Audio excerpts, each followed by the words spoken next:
Hello, good afternoon, everyone, and welcome to this webinar on driving investment success in real estate, VC, and traditional finance. We have a wonderful group of women here today who will be discussing this fascinating topic. I am Lanier Robbins. I am the director of the Global Chamber Miami chapter. The Global Chamber is a growing global community of CEOs, executives, and leaders in 525 metro regions around the world. We're focused on helping companies grow with less risk and across metropolitan areas. We use artificial intelligence across our deep and wide network of talented exporters, investors, leaders, and global resources to help them grow business. Our vision is to create a world where doing cross-metro, cross-border business is as easy as selling across the street. Here today is our moderator, Dasha Zunina, with this wonderful partnership with Women in Tech. And Dasha is the events director for Women in Tech Miami chapter. She has a fascinating background where she's been igniting innovation. For the past 7 years, she's been working in the sphere of technology, entrepreneurship, including leading acceleration and soft landing programs, spearheading community building efforts, scouting promising startups, driving business development initiatives, and providing membership through mentorship. So there's so much more to say about Dasha, and I'm going to hand it over to her right now to introduce the panel and talk more and share her expertise as well. Thank you so much. Thank you, Linar. Thank you. So hello, everyone. Thank you for joining us today. So we have just started. I'll keep adding other participants as they join. So this session is a part of this series of virtual sessions by Women in Tech USA.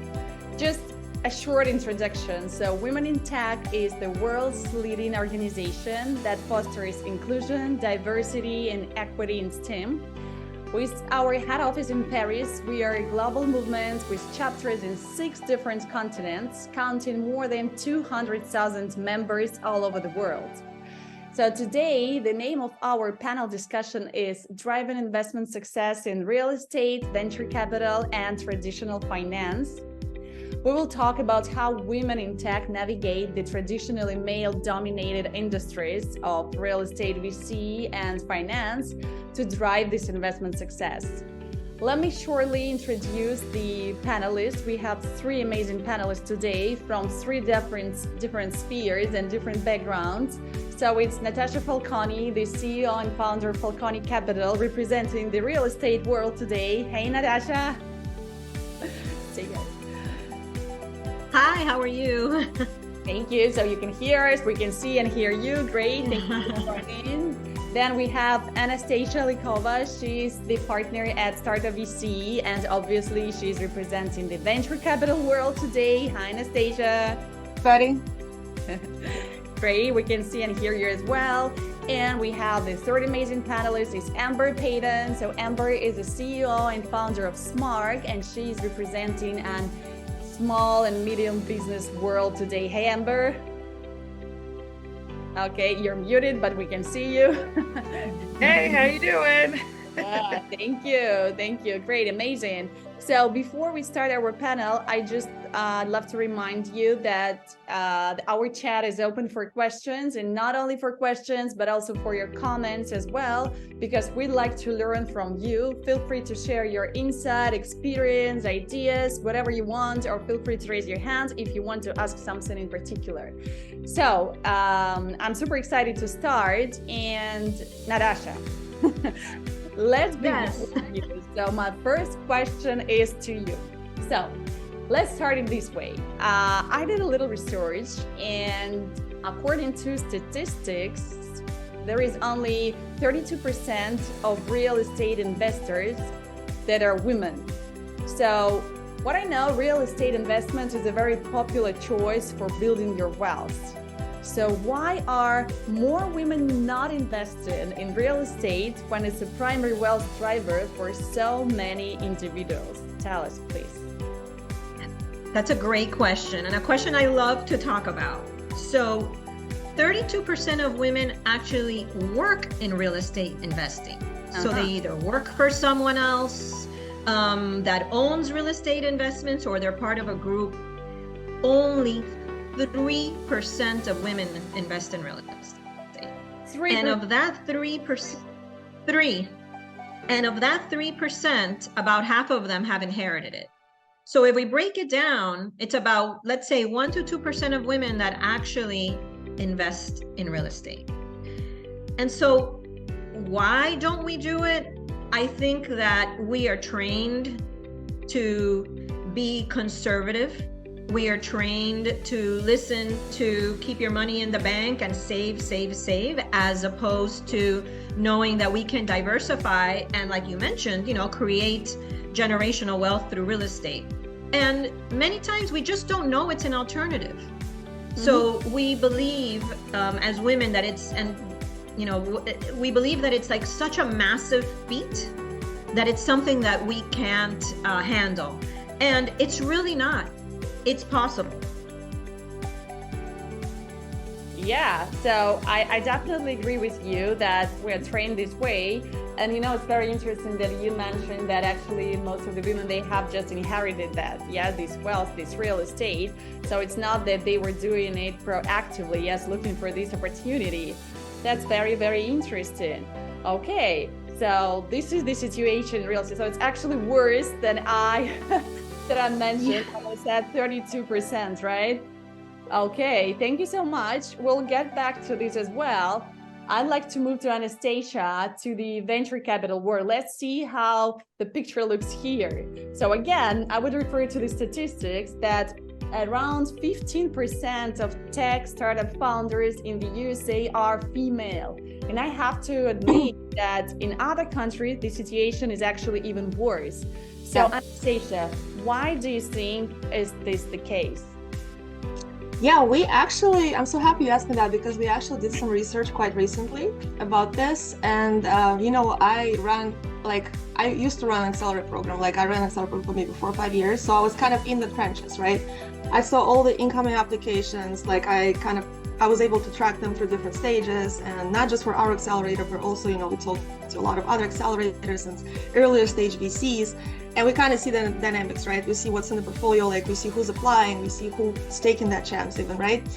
And one of the things that I realized, I'm a little ashamed of that, but quite late, so after a few years in the industry, is that it's not because we are just not selecting the female companies. It's not like you can just tell, hey, you're a VC, you have your investors, you have LPs, but you also have to promote diversity and also create value for the LPs. So why don't you just invest into 50% female founders, 50% male founders, make it equal?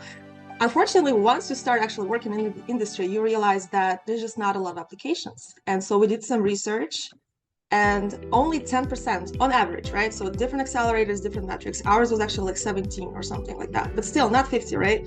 Only 10% on average of early stage applications to VCs or to accelerators have a woman co-founder. So it's not just all women, just founded by women. No, it's even a woman co-founder. So now if you're thinking of yourself say, I'm a VC and I have to select the best companies, the chances are that the best companies are all going to be within the 10%. I mean, statistically, it's just impossible. So that's why we all end up, most of our colleagues, we always have maybe 7 male founders and 1 or 2 female founders every batch, or every kind of round of investments, right? It's just not a lot of applications. And then you start looking into that and you're all right, so but why not?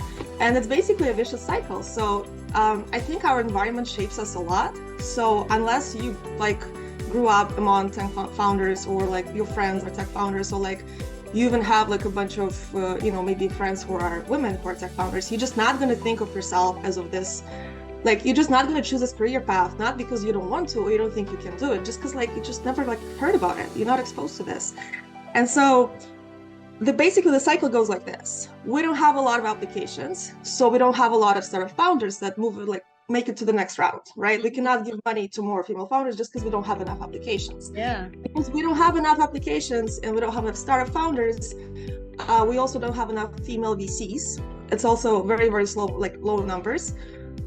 Just because a lot of VCs are actually former founders. According to different metrics, maybe 60 to 70%, different, articles, different data, but still it's a majority of VCs come out of founders.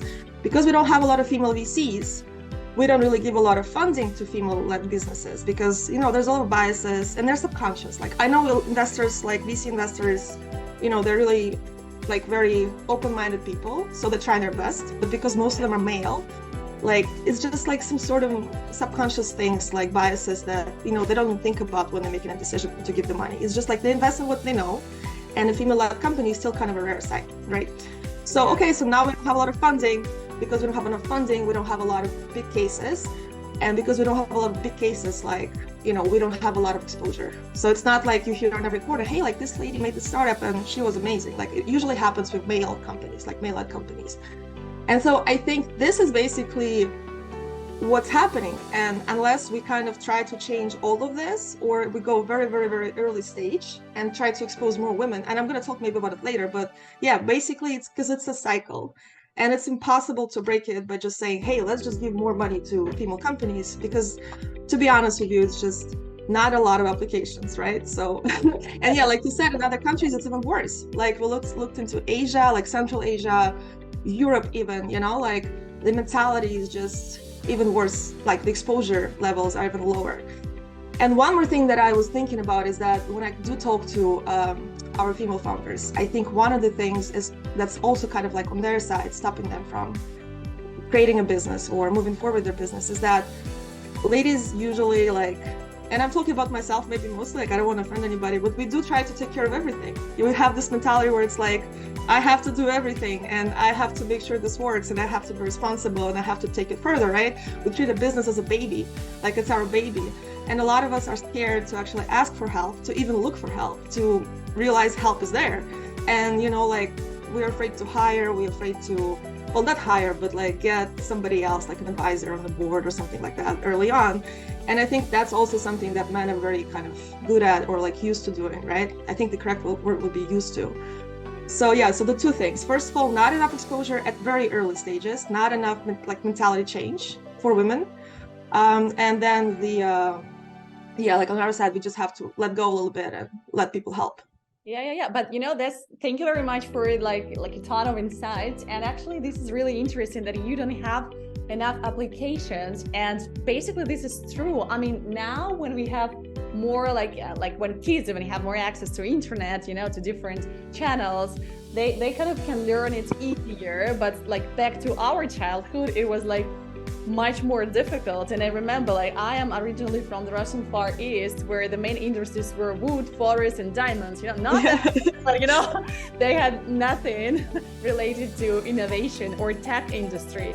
Then I graduated from school. I went to the university in Moscow, and then yeah, of course, slowly I started learning. But I remember I didn't have any friends like back then in childhood that were, you know, working in tech, or any mothers or even fathers, you know, that were in this tech sphere. So this is really interesting. So you don't even know where to, you know, come up with this. You don't even know it exists. Yeah. And to be just one more small thing, like actually, like we all talk about the States as like this kind of pinnacle of innovation, and we have the best ecosystem here.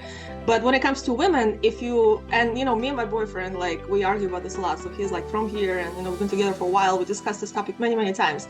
But basically, like coming out of Europe or coming out of like a different country, the mentality is still a little different, because like my grandma worked, my mother worked, they were like always kind of like, you know, the head of the family, they made all the money. But if you're coming out of like, you know, like suburban United States, then like in the 50s and the 60s, a woman working was very new, right? So like only happened really after the war that women came back into the workforce.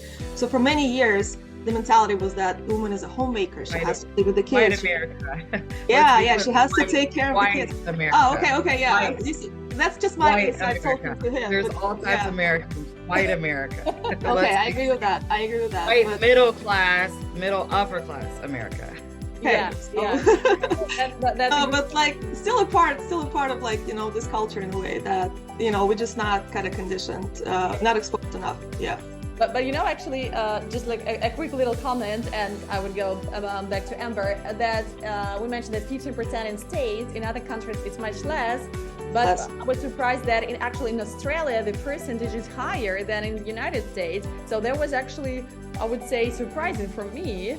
So probably I'll need to dive deeper a little bit, that Australia actually is performing a little bit better. Yeah, but anyway, thank you so much. And yeah, Amber, so let's go back to you. Let's go back to, not go back, but let's start with the small business. So you are the CEO and founder of Smart. So you are like, I don't know, a professional entrepreneur with like a big, like, I mean, Professional entrepreneur. background. Yeah. So Smart, basically, this is like a platform, a company that supports the people powering small business. So you have insights into the entrepreneurial landscape. So as far as I know, when we talk about small business, the situation is a little bit better here. So around 40% of businesses are owned by women. So if we compare with VC and real estate, it's not so bad. So why is it like that? And what's different here? Maybe the situation is not so positive or actually positive. So tell us a little bit more. Yeah, and I just want to note, I didn't want to, I think sometimes when we speak to America, we do focus on that side, and there's a whole America, and there's generations of Black and brown people that have been here for a very long time that are American as well. And so I just wanted to be clear on that, because that there is a big difference. And I mean, just my insight. I would love to learn more about actually how it works with the other, like segments, because that actually would add a lot to my research. So would love if you could like maybe speak more about it like later or after this. Sure, yeah, we can talk offline, but I do, that's a very sensitive topic for me, because Black women and Latinx women have worked very hard for generations in this country, and European women. So that is very important to note. Eastern European, I'm sorry, specifically. So with the small business landscape, it's actually really interesting, Dasha, to your point, when it comes to women. If you look at the beauty industry, consumer packaged goods that are geared around moms, babies, maternity, infants, toddlers, you see a huge influx. A lot of the popular women entrepreneurs that we know, I mean, we have some very successful women around the world, specifically in the United States, that are entrepreneurs that have done very well. But they're more niche or focused on a very focused demographic of women or Black and brown.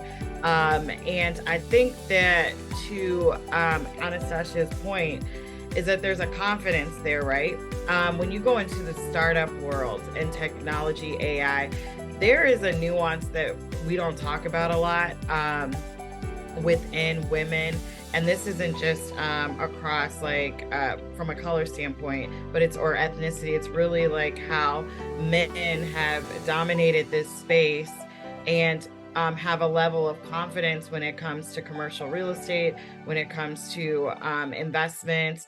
And there actually takes a level of confidence and a different level of risk and cash flow when it comes to venture dollars and real estate that I think women traditionally, and I would even add globally, have not been taught to do. That really wasn't even our job. If you think about just cognitively how we're raised across the board, women just were more raised to nurture, to build community, to find ways in the home that give better solutions, right? Men by nature are warriors, right? They go out, they fought, like that takes risk. Like being on a battlefield, it just takes risk, and you can't just go out there and be like, oh, I'm scared, like you'll die, literally, so I think when you're like, you'll literally die, right?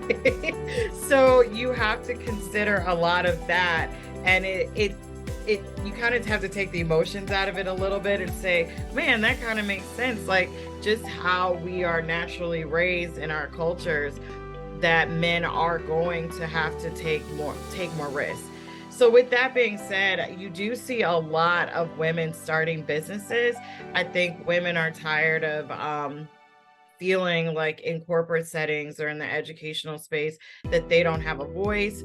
And we have so many needs solution-wise for women, Black and brown consumers, that people are like, no, we need this, and we need to find products that are going to fit us, right? So I don't think we always attach that technology is also an avenue that has more scalability. And once you get that kind of machine going, you're able to see a greater reward. And it could also help in other avenues where they can go into real estate investing, they can start more venture capital. But I think we stick to what we're comfortable with.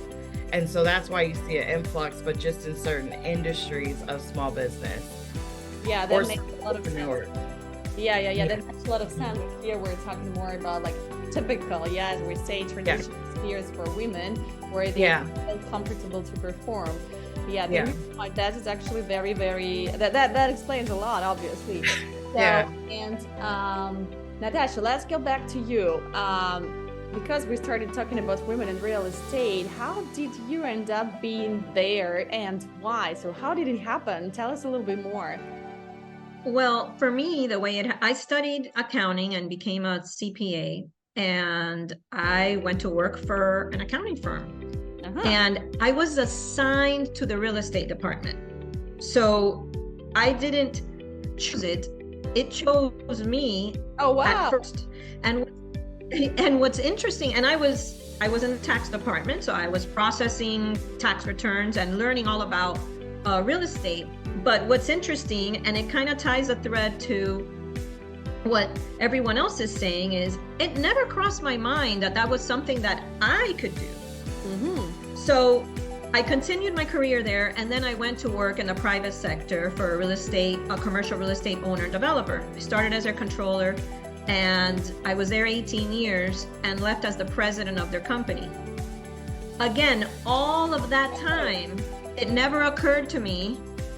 I was an entrepreneur building somebody else's business as opposed to potentially creating one for myself. So in 2019, so it was a long path for me. In 2019 is when I actually started my firm to invest in multifamily properties in South Florida. And I decided to do that because I saw the possibility. I saw that it was possible.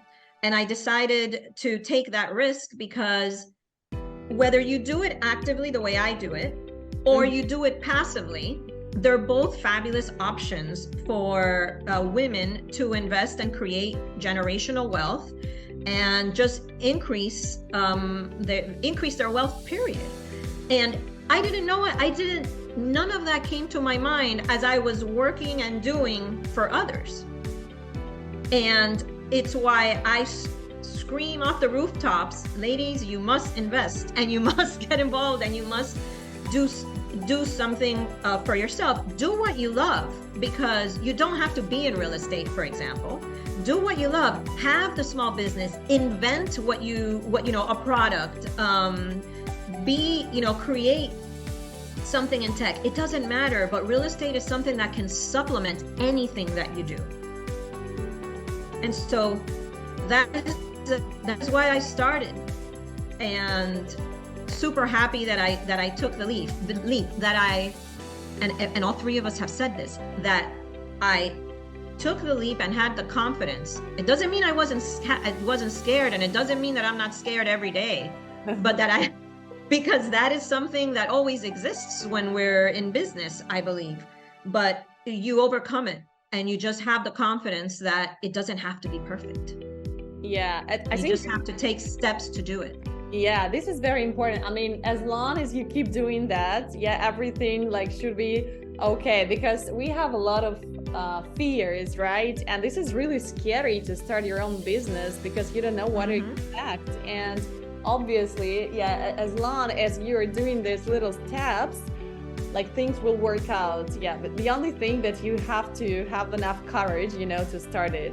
Yes. But it's very interesting how you said that this business chose you. It was not your intention. And then I loved it. I mean, it worked out fabulous because it was just meant to be. Yeah, exactly. Yeah, no, congrats. This is awesome. I mean, your story is very inspirational. It means that also sometimes we don't look around, so we don't know what is around. And then sometimes, this opportunity, they come to you, organically. So this is amazing. Thank you so much, Natasha, for letting us know about your story. So Anastasia, I would like to talk more about the venture capital because very often it is seen as a men's game, right? With women being massively underrepresented. So, however, I do see, because I work for VC as well, so I see a lot of great women investors emerging, and I think this is a good tendency, a good trend. So as a female partner of Startup VC, so what's your experience? How is it challenging for you, or maybe beneficial? So like, how do you see this sphere? Do you see a lot of progress here or not? So what's your experience? Yeah, so, well, first of all, I want to say that, I've been with Startup for like the past 8 years, and I think it's been 8 years here, and it's been an amazing journey. And I just want to give credit to my partners. Both of my GPs are male, but it's been such an educational and such a very educational journey. Like, I learned a lot over the years. I came with very little VC experience. I came with startup experience, but not like VC experience, and I literally learned everything from them. And they were wonderful to me. So like, this is part of the reason why I'm still here, why I'm still in venture. And when it comes to like venture capital, especially like the actual venture capital, the true venture capital, when it's like early stage, right? So anything that's like any of the companies you probably heard of is, it's venture capital, but it's a different story. It's a much larger company with a lot of other investors, and the stakes are much higher at that point, and it becomes like a business, right? That's why usually like it doesn't stay a startup, it doesn't stay in VC funding for a long time. But like, when we talk about early stage, and the early stage mindset, it's huge risks. You have to be super open-minded if you're an investor, like a VC investor. It's you just have to take a risk. You have to work with people. You have to know who the founders are. You have to connect with the founders, with the people and the community. And so for me, I honestly think like the VC people that I meet so far that are early stage investors, like early stage VCs, some of the best people, male and like female. So like, honestly, I love my community. I think I just learned, I'm so grateful. I learned so much. On the other hand, like you mentioned, there's not a lot of female VCs. So I'm very used to the fact that I'm like the only one in the room, or, maybe a couple girls and 10 guys. Like, I was just at a conference that was like for fund managers, and it was probably like 5 women and 1,000 men. So I kept making jokes about that. I was like, in the room. Yeah, so there's definitely this feeling that you kind of have to be ready to work with a lot of men, which, I don't have an issue with, but I would assume that, like, I would love to have more women in the room, right? I would love to be able to share more. And then also, there are some questions, like now that, we're raising a new fund and I'm kind of like in charge of the initiative, I am always like back as like in the shoes of a startup. Yeah. So I have to pitch a lot, I have to raise funding, I have to work with other investors that are not like on my team or my community. And we do get asked a lot of questions that are not necessarily something like a male investor would get asked, right? Or like even a founder. I think it's very, very similar. Like when you're raising for a company, for a startup, or you're raising for like a fund or whatever, it's the same thing. So a lot of the biases that, men have are just like, they're subconscious. So like, they don't know about them. They don't want to go by them. They're not trying to like ask you the wrong questions. But again, it's just they're not used to having like a woman in the room, right? Or having a woman raise money. So instead of asking you basically, okay, how are you going to scale? Like, what's the big future? Like, what's the big vision, right? Like, how do you create more traction? How do you grow? The questions tend to be more kind of like, oh, like, but what, like, if you have kids and decide not to do this anymore? Or like, what if you fail? Like, how are you not going to fail? So like, the questions are just kind of turned a little bit this way, like not just a little bit different. Just a little bit. So yes, it's not like I can tell them, hey, like, this is a very sexy. No, it's a good question, but it's just like the mentality.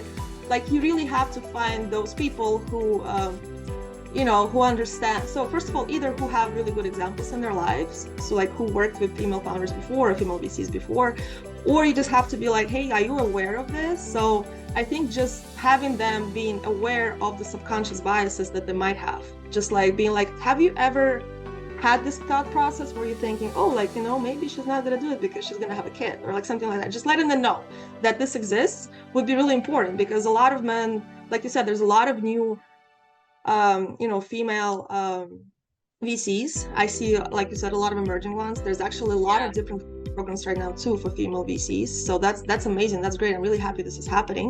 And I honestly think also like female VCs bring a whole different perspective to the innovation space.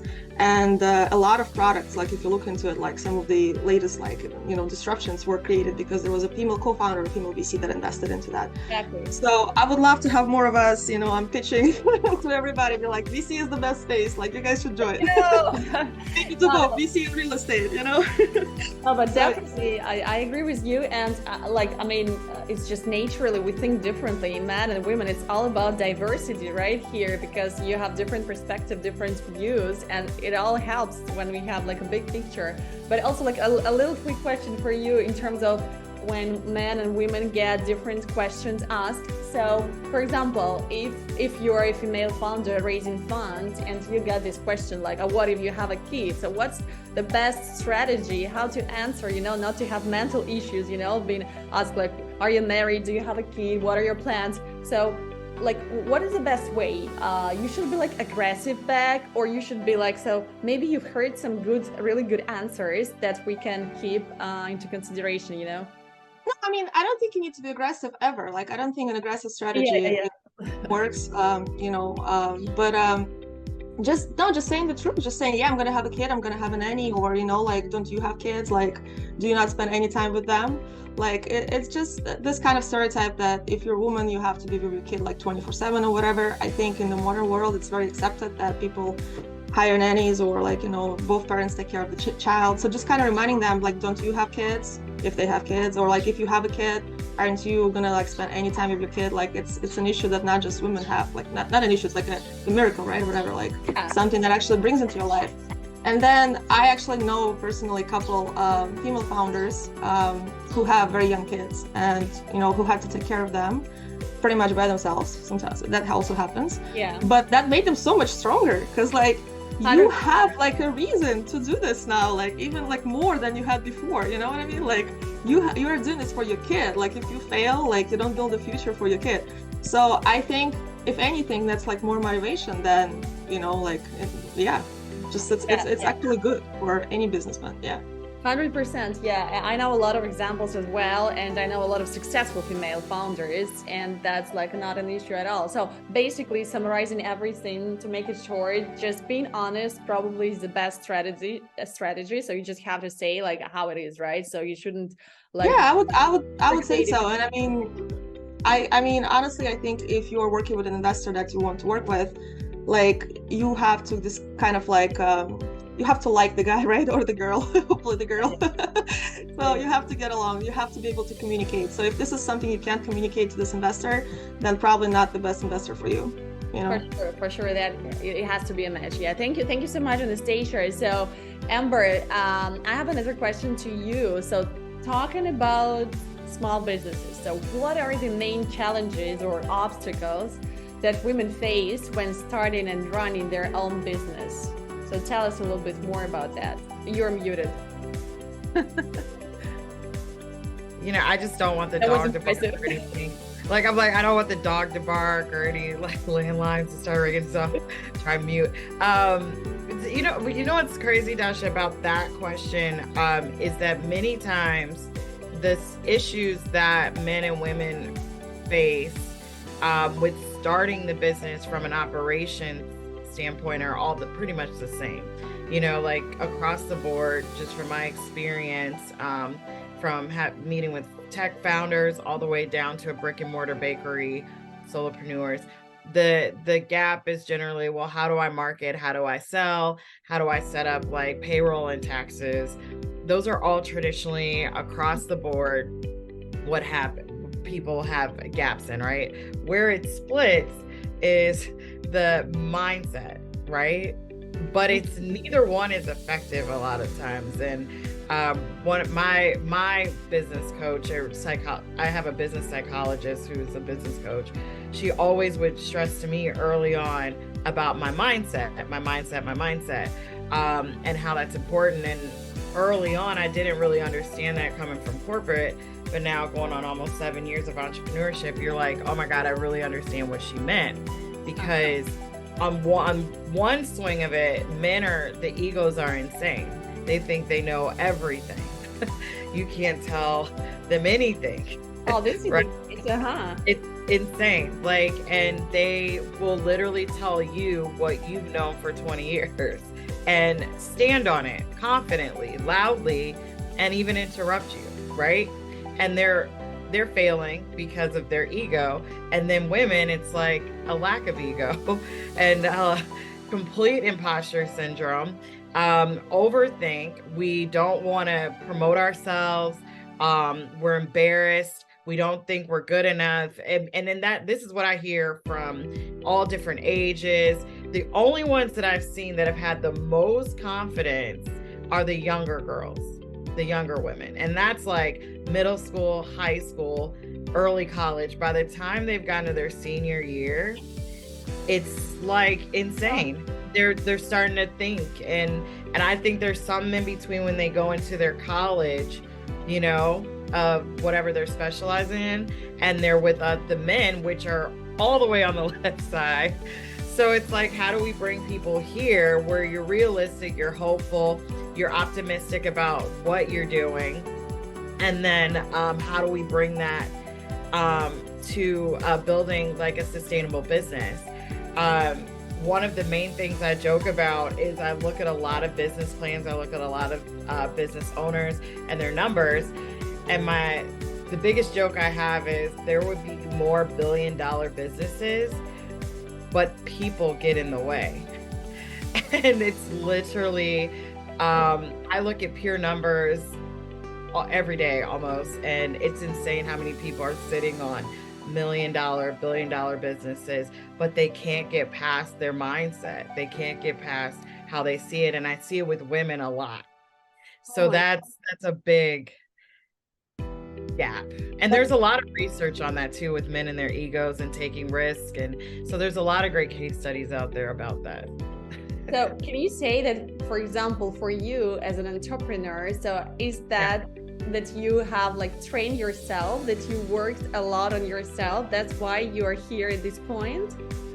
Yeah, and it's still a challenge because even though, so I grew up, my parents told me, you know, you can do whatever you want, you know, you can excel, you can kill it, you can focus and do whatever you want in life, but society, you know, doesn't afford that, right? That's not the reality. As much as, you know, you can hear that and you can believe it, when you go out into the world, you know, even at an early age, people are reminding you, you're not a white woman with blonde hair, or you're not a man, or this, and you know, there's so many nuances that get in the way, even if you might start off with confidence, right? So it has been a challenge. So I'm not going to sit here and like create this like fluffy story that even though I work with entrepreneurs, I'm not challenged with, you know, feeling insecure, battling depression at times. Like that is also the reality in the course of being an entrepreneur, because it is like this, right?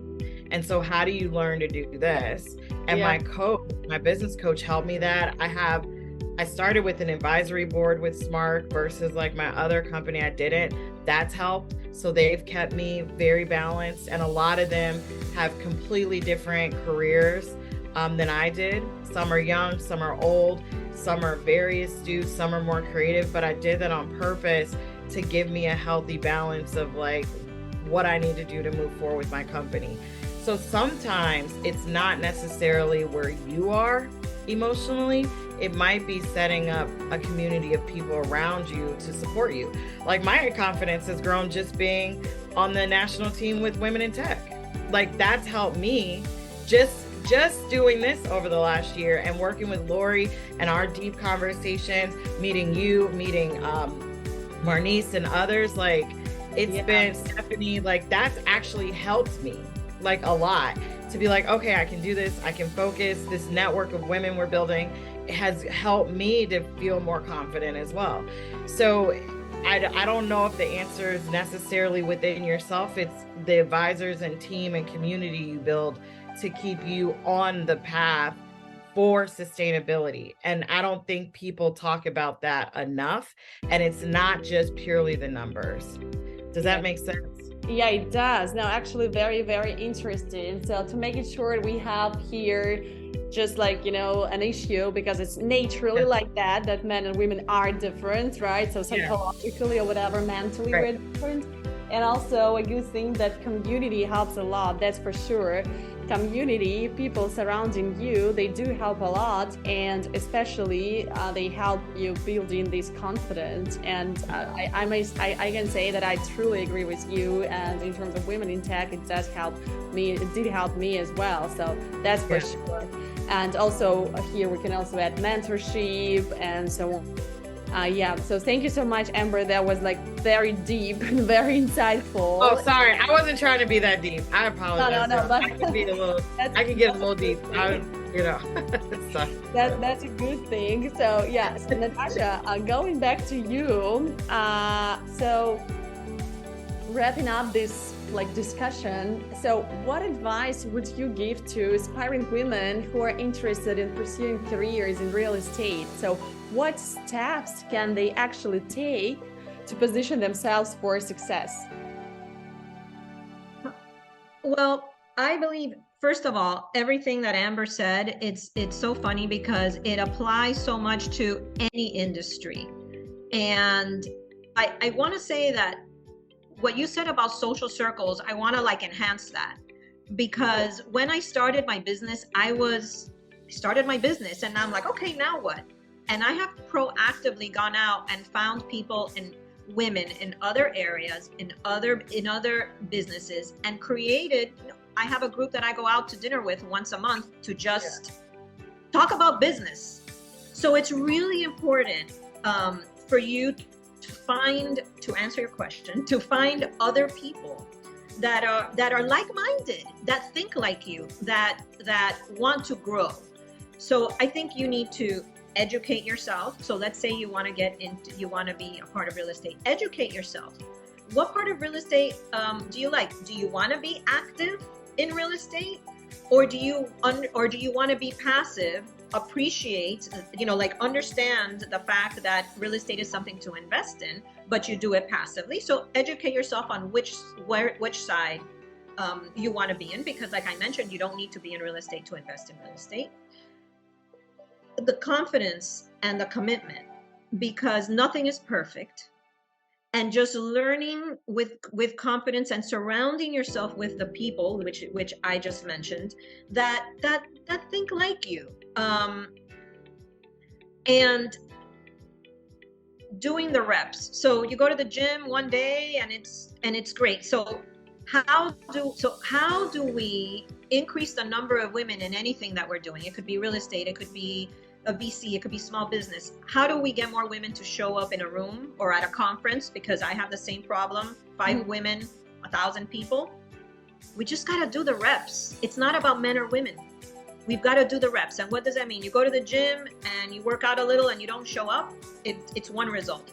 You go every day and you have another result. If more of us are doing and more of us are continuing to look at real estate, take a look at where the areas we want to invest in, taking the leap and just starting, there will just organically be more of us in the room. And that's my advice. And find other people that are doing it. Like, there are other ladies that are like me that are investing in real estate, and reach out to them, find those networks, find those circles, and you would be able to kind of figure out what path you want to take in. Yeah, that's for sure. Now, again, we're going back to education, and we're going back to these circles, right? Again, to the community, mentors, or just people that you can talk to, right? That you can rely on.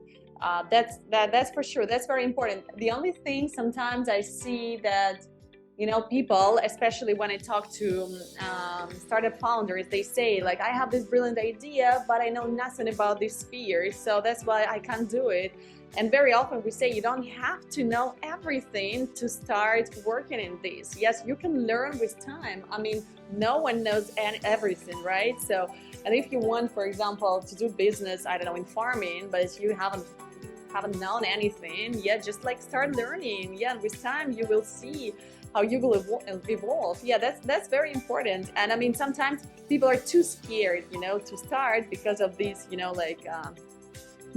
also not too much learning, because we have the tendency of wanting everything perfection. Just start. You could learn as you go. Get educated, and get educated and learn enough to get started. And I am one of these as well. Perfection, and then we go. And the minute I stopped doing that, my business took off. Mistakes are going to happen whether you think you're ready and perfect or not. And it's just how you navigate it.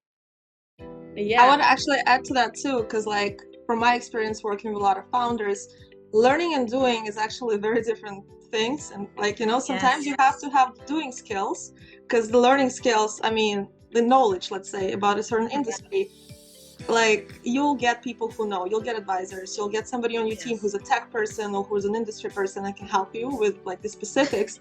But more often than not, people who actually focus on knowledge, and people who are like CTOs or people who are more technical or more specific, they don't really have that drive of doing things, right? Or like they have less of that. So I think when it comes to, if you want to start a business, like just start the business and do the business, and then you'll learn along the way. But like, don't expect yourself, like Natasha was saying, to know everything, because it's never going to happen, and you don't want it to happen. Exactly. That's a very good point. And not only confidence, because we talked a lot about confidence, and it's really important. But alongside that is commitment. Commit to doing it, and just start. And the confidence will start, one day you'll have your confidence down here, another day you'll have your confidence up here, but the commitment is always up here. And that is the game changer. Yeah. And there's different confidence for different areas of the business too. You might be more confident one year with your employees and your team, and then something hits on the marketing side where you're like, oh my God, what? TikTok's like, we have to change our strategy. TikTok, focus on TikTok. It's like, I don't know TikTok. You don't know TikTok? Like, it's like, who knows TikTok? We need to hire somebody. Well, how do we hire them? It's like, but where's the commitment? The commitment. Right, where's the fear? Somebody that knows TikTok, Yeah, that's very funny. But that's so true. And once we have like a couple of questions in the chat. So, and one of them, because Natasha, we were talking about real estate, let me throw one for you. So let me read it out aloud. So back to real estate investment, I found out later in life that you can create a self-directed IRA to purchase real estate inside your retirement funds. So this gives women more options for investing that doesn't use their daily life budget. So can you talk more about this option that most people have no idea exists? I love that question because so you can invest passively through an IRA, and you can self-direct. There are, I don't know if they're called companies or banks, I guess, organizations that manage it for you, kind of like a bank or a Fidelity or that type of entity, where they work with you to transfer the funds, and then you can invest passively with any investor that has a properly executed syndication. I have many women that invest with me through their IRAs that way, and I'm so glad, because I should have mentioned that, and thank you so much, because it's not only about how much active funds that you have, but many have a great deal of savings, and they can, through their IRAs and 401ks, and they can diversify in that fashion. Mm-hmm. So yeah, I don't even know the options, you see. Yeah, and I'd be happy to talk to anyone about that offline if they want to reach out to me.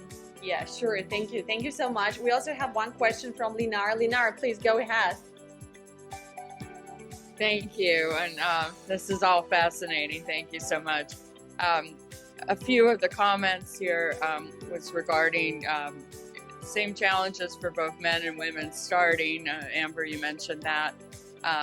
But then what happens once you're in your business, and that's where a lot of the differences occur. So one of the questions I'd like to ask is storytelling. So Amber, again, you've mentioned just the fact about this immense diversity that we have in the U.S., around the world. I know in Miami, where I live, it's highly diverse. So when you talk about women, you're talking about all kinds of different experiences. And that's where storytelling comes in to let people know about these differences and the different challenges associated with it. And so I wonder, how are each of you incorporating storytelling into your practices? A good question. Amber. Well, I mean, for SMARC, our story really comes from trial and error, like failing forward. So the story, SMARC is not focused on we're very androgynous. Like, we're building a marketplace platform for all things business. So our story's a little different, but it's centralized to tell people like, hey, we have nowhere to go to get everything you need to have the confidence to run your business. That's the bottom line. So our story is always trying to connect people with other people to build an ecosystem that supports each other. And that's from cloud security all the way down to how do I build a logo? And then you go to this centralized place to get it, right? So that's the story of SMARC. My personal story is connected to SMARC because it came from failure. It came from insecurities. It came from having a lot of confidence in corporate to then completely getting the wind knocked out of me, starting my first agency, trying to figure things out over the last couple of years, running out of funds, trying to find more funds, like all of those things, and trying to do this everywhere. And then while doing this, managing my mental health, and trying to see myself for who I am and not what the world has expected me to be, working to fight through some of the male-dominated venture capital and investor space and asking questions I've just never dealt with corporately, like, this is illegal, you can't ask people this, but they can. So sitting with a lot of those layers has created my personal journey. And one of the ways that I do it is platforms like this. Yes, I'm a woman of color, but I'm also a woman. I'm also a business professional. And I'm here to support all people, right? And that is extremely important to me. As much as I care about my people and the advancement of marginalized people, from women to Black women, I am a big advocate for diversity and bringing everyone together. From my travels around the world to coming into small spaces in Chicago, I advocate through my story of how do we all come together and deal with some of the issues that we have in the world, and look beyond our color and gender and appreciate it and bring a better synergy. So that's my story and how that connects with SMARC. Yeah, thank you so much. Thank you, Linar, for your question. Thank you, Amber, Natasha. And so wrapping up this discussion, let me refer the last question to Anastasia. So Anastasia, basically, we've talked a lot about circles, we've talked a lot about community, education, and I also want to raise a little question about men's support, because you talked a lot that you have a lot of male colleagues, right, in VC, and you're often like the only woman in the room and so on. So sometimes I hear that women talk only about women's support, like women support women, but I strongly believe that there is a room for actually men's support. And I know, and personally, a lot of men actually supported me, and maybe even more than women sometimes, So what is your attitude towards it? So can you share a couple of, tips that you had during your professional background? Yeah, well, so I'm kind of the same idea as you. So I also was supported a lot in my life by men. And I do think that when it comes to BBC, some of the men that I work with, again, great risk takers, open mind, because you have to be, because you're early stage VC. So I would the one thing that I would do to get more support from the existing ecosystem. So the way I want to phrase the question basically is that how do you get help from the existing ecosystem, right? Because it wouldn't be a question if we were 50-50 male and female, we're very much male dominated. And I would just say don't be afraid to just come up and ask for like an internship if you're interested to be in VC, right? A lot of VCs have internships, and just like get an internship and start working for a VC firm. It's going to be all met, but they're going to help. Like it's not really like a sex thing, like what sex you are and how like you would get it. I think it's just more about what's the norm in the industry. And so me personally, I work currently, so we launched the Zero Equity program for female founders from like other countries, right? So exactly to kind of try to break this vicious cycle, we are now working with different governments that are also mostly male, to be honest with you. And we are saying, hey, like, can you help us get the word out? We need to have more women apply. We need to have more applications. And we want to, bring them to the States. We want to show them how to build a company. We want to kind of inspire these women, right? And so I only pretty much like from all the governments that like we worked with so far, all the government entities, the decision makers are male, but they are so happy about this initiative. They're like, oh my God, that's amazing. Like, we want more women to be like, founders. We want to have more women in tech. We're promoting all sorts of things. So I think just like, I don't know if there's a thing, maybe somebody else had that experience. For me, it was always just being like, not being afraid to ask and just kind of get your foot in the door and just, keep walking. Like that's all. Like, I think when it comes to this space, it's actually, people are pretty open-minded. Maybe it's a little different when it comes to the higher corporate or, other industries, but like when it comes to innovation or VC, I would say men are very, very open-minded, at least the ones I work with. That's great. Natasha, did you want to add anything? Yeah, I feel the same way. Throughout my entire career, I was supported by men. I was promoted by men. I was supported by men. I mean, I cannot, it's not, I always like to be very clear that it's not one or the other. This is about us as women getting more involved and realize that there are possibilities. It's not supposed to be easy. Yeah. And sometimes we do have to work harder. There is no question about that. But the possibility is there. And one thing for sure in reference to women is that we're never scared of hard work. That's one thing that we're very resilient about. Hard work, doing what it takes, and doing whatever we need to do to accomplish our goals. We just need to have the courage to show up in these in the places where there's men, because we will be accepted. But like everything, you will have the outliers where you've been in a room where you won't be accepted. So okay, you figure it out. So happens to men too. Like it happens, you figure it out. So I don't participate in the stigma of us versus them. I believe that I have many men that invest alongside me and support me, and that have helped me throughout my career, and even now that I have my business. So we just need more ladies to believe that.